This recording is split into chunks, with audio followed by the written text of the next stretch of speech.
All right, toys, we're about to dive into the legend of the Bill Thomas Cheetah, an American-born speed demon that defied expectations. But here's the twist. This isn't just a story about a car, it's a tale of ambition, innovation, and the relentless pursuit of speed that nearly scared its creator.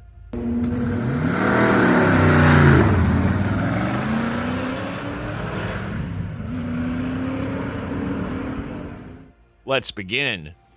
First, picture the early 1960s. The world of motorsport was absolutely buzzing. You had Carroll Shelby and his iconic Cobra dominating the American racing scene. And Chevrolet, itching to take down the Cobra, was cooking up a plan.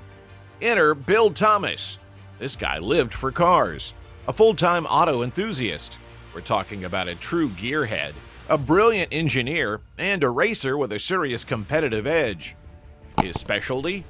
Turning Chevy engines into absolute beasts. I mean, he had a real knack for it, and his reputation in the racing world was sky high. Ford and Chevy were locked in this epic battle, especially on the racetrack. Ford had the Shelby Cobra, this lightweight, ridiculously fast roadster with a massive American V8, and it was tearing up the competition. But Chevy needed something to fight back. But General Motors, Chevy's parent company, had this strict, no factory-backed racing policy. But that's where Bill Thomas comes back into the picture. Chevy couldn't officially build an official Cobra rival, but all they could offer is help to an independent builder. And who better than Bill Thomas? He already had a strong connection with Chevy thanks to his work on Corvette engines. So, with a wink and a nod from Chevy and access to those legendary small block V8s, Thomas set out to build something truly special. His goal? Not just to compete with the Cobra, but to completely blow it out of the water. Pretty cool, right? Now, moving on to the birth of the Cheetah, how this masterpiece made it out of the factory. In 1963, Bill Thomas goes into full-on mad scientist mode and starts working on what would become the legendary Cheetah. His mission? Build a car that's lighter, faster, and more powerful than anything else out there. Period. To pull this off, he teams up with Don Edmonds, an ex-IndyCar builder, to design the chassis. These guys were serious. They came up with this tubular space frame chassis that was crazy lightweight, yet incredibly rigid. We're talking cutting-edge stuff here. And the body? Forget about it. It was an absolute masterpiece. Low slung and curvy, the Cheetah was more than a race car. It was a piece of art. Imagine this, an ultra-short wheelbase, a sleek aerodynamic profile that looked like something straight out of a sci-fi movie. Seriously futuristic. Now, let's talk power. Under the hood, they crammed Chevrolet's legendary 327 cubic inch small block V8. In its standard form, it pumped out an insane 375 horsepower. But some of the race-prepped versions were rumored to have engines pushing over 500 horsepower. Can you imagine? This beast of an engine was paired with a Muncie 4-speed manual transmission, sending all that power to the rear wheels through a lightweight drivetrain. But here's the real game changer, the engine placement.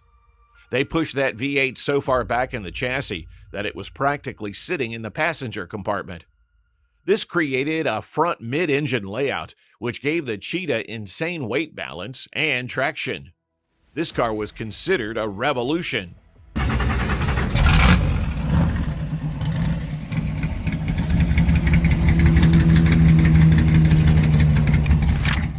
Okay, coming on to the design, the Cheetah's whole deal was simplicity and pure, unadulterated speed. Think about it. A body that was all curves and compact muscle, an impossibly short wheelbase, and that insane front mid-engine layout. They shoved that engine so far back it was practically sharing the cockpit with the driver, which gave the car almost a perfect 50-50 weight distribution, a dream for handling. The chassis? Tubular, feather-light, and built for one thing, tearing up the track. And the body? Fiberglass, of course, to shave off every possible ounce. I mean, every single detail of this car was obsessed with performance. Even the seating position was wild. Drivers sat so far back, the transmission tunnel was practically their co-pilot. Imagine that! Now, this design was groundbreaking, pushing the limits in every way. But here's the thing, it was also maybe a little too ambitious. And that's where things get interesting, because this leads us to the Cheetah's cons. And, well, let's just say some serious dangers. Now, here's where things get twisty. Did you know that the Cheetah, this incredible machine with so much potential, was tragically cut short? Bill Thomas had big plans. He envisioned building many more of these beasts. But then, disaster struck. In 1965, a devastating factory fire ripped through his facilities, destroying crucial tooling and parts. Just like that, years of work, countless hours of engineering, went up in smoke. And, as if that wasn't enough, the racing world was changing too. New FIA regulations were coming into play, throwing another wrench into the works. Add to that some serious financial hurdles, and the writing was on the wall. The Cheetah project, this brilliant, ambitious endeavor, was effectively over. The result? Only a tiny handful of these incredible cars ever saw the light of day. Depending on who you ask, somewhere between 19 and 25 original Cheetahs were ever built. Think about that. A car that could have changed racing history, limited to such a small number. Even with its cons, the Cheetah became a legend, a cult icon among gearheads. And it's easy to see why. This wasn't just your normal sports car. It was built with pure passion, pushing all limits at every single turn. Enthusiasts were drawn to its sheer audacity, the raw ambition of Bill Thomas, the guy who dared to go toe-to-toe with giants like Carroll Shelby. Think about that, a small independent builder taking on the big boys. The name Cheetah represents more than just a fast car. It's a symbol of a different time, a golden age of motoring where innovation often came not from huge corporations, but from small, independent garages fueled by passion and ingenuity. Petrolheads saw the Cheetah as proof of what's possible with vision, unwavering determination, and a little bit of help from Chevy. It's a statement to power, adrenaline, speed, and whatnot. It's a legend, pure and simple. Now, did you know that Bill Thomas's Cheetah was not directly sponsored by General Motors? While the Cheetah definitely leaned heavily on Chevrolet parts, that heart-pounding 327 cubic inch V8 was straight out of their Corvette. It was not an official GM project, though. Bill Thomas had some serious connections at GM. He had a close relationship with them. And crucially, he had access to their resources.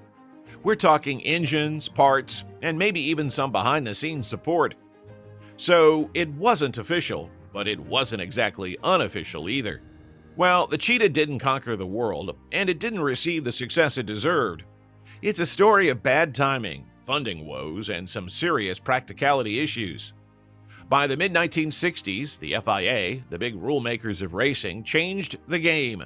They introduced new homologation rules, basically saying that if you wanted to compete in certain classes, you had to build at least 100 cars. 100! Bill Thomas, with his smaller operation, simply didn't have the resources to pull that off.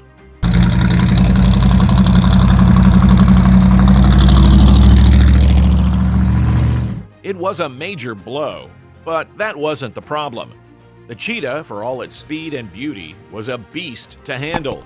We're talking seriously challenging. It had some pretty hairy handling characteristics, and the heat inside the cockpit? Forget about it. It was like driving a furnace. This made it less than appealing for private buyers. This car demanded everything from its driver, physically and mentally. The Bill Thomas Cheetah was a speed demon of the 1960s, roaring past 185 miles per hour with its lightweight fiberglass body, tube-frame chassis, and a Corvette V8 cranking out up to 500 horsepower. Its near mid-engine layout and sleek aerodynamic design made it a rocket in a straight line, leaving competitors in the dust. But taming this beast wasn't easy. Its short wheelbase and high center of gravity made every corner an adrenaline-fueled challenge, earning it a reputation as both thrilling and fearsome on the track. Now, last but not least, let us dive into the legacy of the Bill Thomas Cheetah. Even though it never quite achieved the legendary status of the Shelby Cobra or the Corvette, the Cheetah carved out its own unique spot in the hearts of car fanatics. It's more than just a car, it's a symbol, effortless ambition, a machine that makes you not want to stop, even if its execution wasn't always perfect. It's a risk worth taking. And guess what? Today, original Cheetahs are like gold dust. You can expect to pay around $524,000 for a 1965 Cheetah GT in good condition, with average spec highly desired by collectors and fetching absolutely insane prices at auctions. Replicas have also become hugely popular, giving modern drivers a chance to experience a taste of what this wild, untamed machine was all about. It's like stepping back in time and feeling the raw energy of a bygone era.